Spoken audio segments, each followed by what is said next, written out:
Hello and welcome to an episode of Historically Marked. Well, I'm going to show you around a place that may seem kind of familiar to you. I've stayed in a certain place, similar place before, but this is Wigwam Village No. 2 in Cave City, Kentucky. It's just not too far from Mammoth Cave National Park, and I know the sun's kind of setting, so that's why it's a little darker this time. I just kind of checked in and chatted with the owner for a little bit, but this is one of 3 surviving wigwam villages in the United States. I did stay at one on Route 66 in San Bernardino, and that was a lot of fun. I expect to have the same experience here, likewise. And I'm going to show you around, tell you some history about Wigwam Village No. 2, so here we go. Alright, so that is the sign. I hope it lights up at night, but I'll find out shortly. Okay, that is not the check-in place. The check-in place, you have to drive a little bit and go to the owners. That's where the owners live, Keith and Megan. I have not yet met Megan, but Keith was really chatty and he's very knowledgeable about the history, and that's why they purchased it in November of 2020. Now this big one is not for anybody to stay in. This actually used to be a restaurant, and then there used to be a filling station right in this area. It closed in 1970, but the owner did tell me they want to put a coffee shop as well as a souvenir shop in here. It's a work in progress, so I don't know when it's going to open, but it'll be here before we even know it. They're still also trying to restore much of the property. There's at least 4 teepees nobody can stay in because they're just kind of working on it. So if people do stay here, you will be contributing to the cause. But I really dig this whole signage. Okay, so this place gets its name, Wigwam Village, because it goes back to a man by the name of Frank A. Redford. He developed wigwam villages after adding tip-shaped motel units around a museum shop, and he had to build to house his collection of Native American artifacts. He applied for a patent on the ornamental design of the buildings on December 17th, 1935. Wigwam Village No. 1 was located in a place called Horse Cave, which is not even 10 miles from here. And there was originally 7 at one time. The largest one, according to Keith, the owner, was in Orlando, Florida. That had 25 teepees. Now this has 15. I wish I had a drone, because that way I can kind of give you a little look at what it's like from above.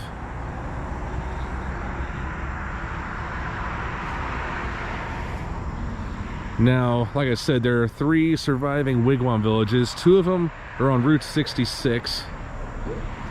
And the other one is here in Kentucky, in Cave City. Now, I did not stay at the one in Holbrook, Arizona, but I remember passing through it. But next time I do the Mother Road, I'll definitely stay there. And of course, I did an episode on the one in San Bernardino. But this is special because this is off of the Dixie Highway. Now, I haven't really done much research on the Dixie Highway, but I do know, in fact, that it goes all the way from Michigan to Florida. This is technically on modern-day US 31 West. So any Dixie Highway travelers, here you go. And I'm wearing my historically marked t-shirt, and the owner was asking what it was, and he said, "Oh, you're a vlogger." I said, "Yeah." He said, "Well, do you want to vlog us?" I said, "Yeah, if it's okay." He said, "Oh, absolutely." And of course, I'm not going to give him any negative publicity, because I do want people to stay here. But I'm digging this whole retro signage again.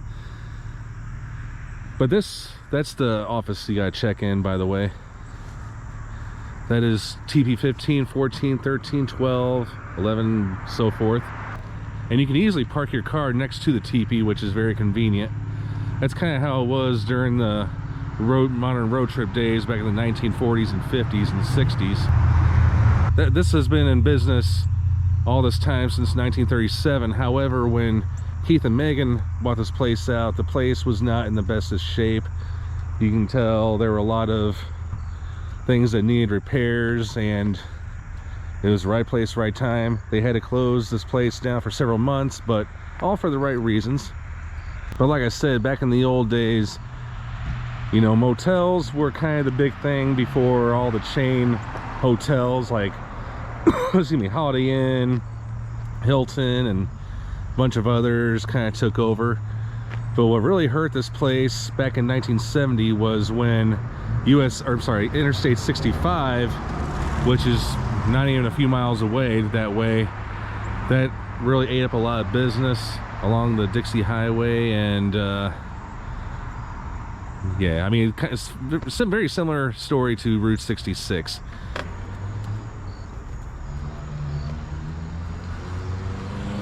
And then here's the social area.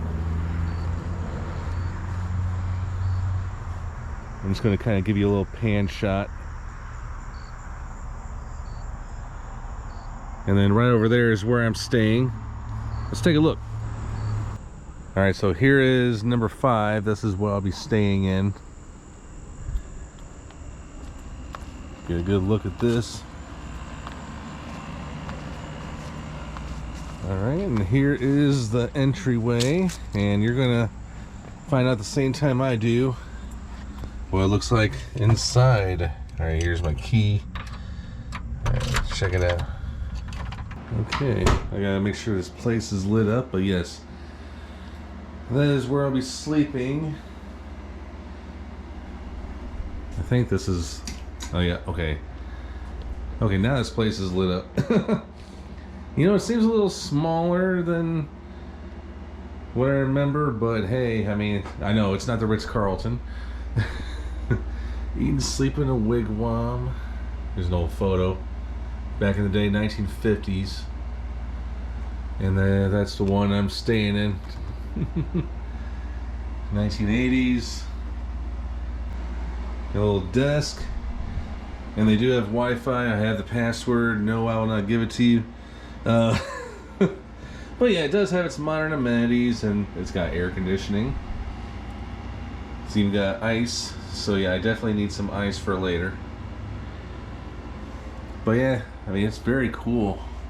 But yeah, I'll definitely be resting on this place tonight, I tell you. So as you can see, every teepee has like a sitting area with an umbrella, kind of like a lounge, and then there's a play area for the kiddies. Look at all those old-fashioned horses. Here, let me get up close. Really cool. See if I can. Well, I don't even want to try riding it, but oh yeah. And there's a slide. Oh yeah, definitely from what I remember at the old days of the old playground. And then they have cornhole, or bags, as they call it back home. See if I can make it. All right. Okay, underhand. Not even close. They got swings, but I'm not 14 years old anymore. And that, I believe, is where they're going to have the bonfire tonight. So this square building, as he calls it, that's where I get my ice. Look at this old Burger Queen. I have never heard of Burger Queen. I've heard of Dairy Queen and I've heard of Burger King, like everyone else. But yeah, that is just awesome, cool retro-ness.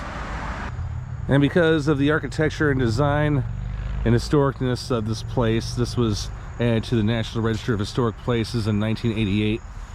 There is no plaque for it, but Keith was saying that you actually had to buy those things. The government doesn't supply them to you. And just in case you're wondering how tall and wide these are, so the base of each teepee is 14 feet, and they are 32 feet in height. Pretty killer. All right, here I am the next morning, all refreshed, had a good night's sleep, got myself clean, you know, the whole morning routine. So I am off today, and I am going to go a little bit north to Abraham Lincoln's boyhood home and his birthplace. So yeah, it's definitely going to be cool. checking out the Kentucky frontier for the first time.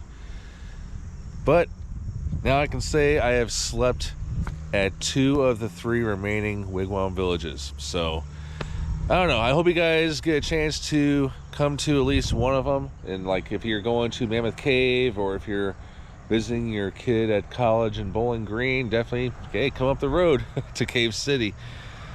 I mean, I admit it's not for everyone. I mean, you know, it's not going to be the Ritz-Carlton, but if you're up for staying at a historical place, or yeah, the like, something I would stay in. All right, I am Jason in Cave City, Kentucky at Wigwam Village No. 2, signing off.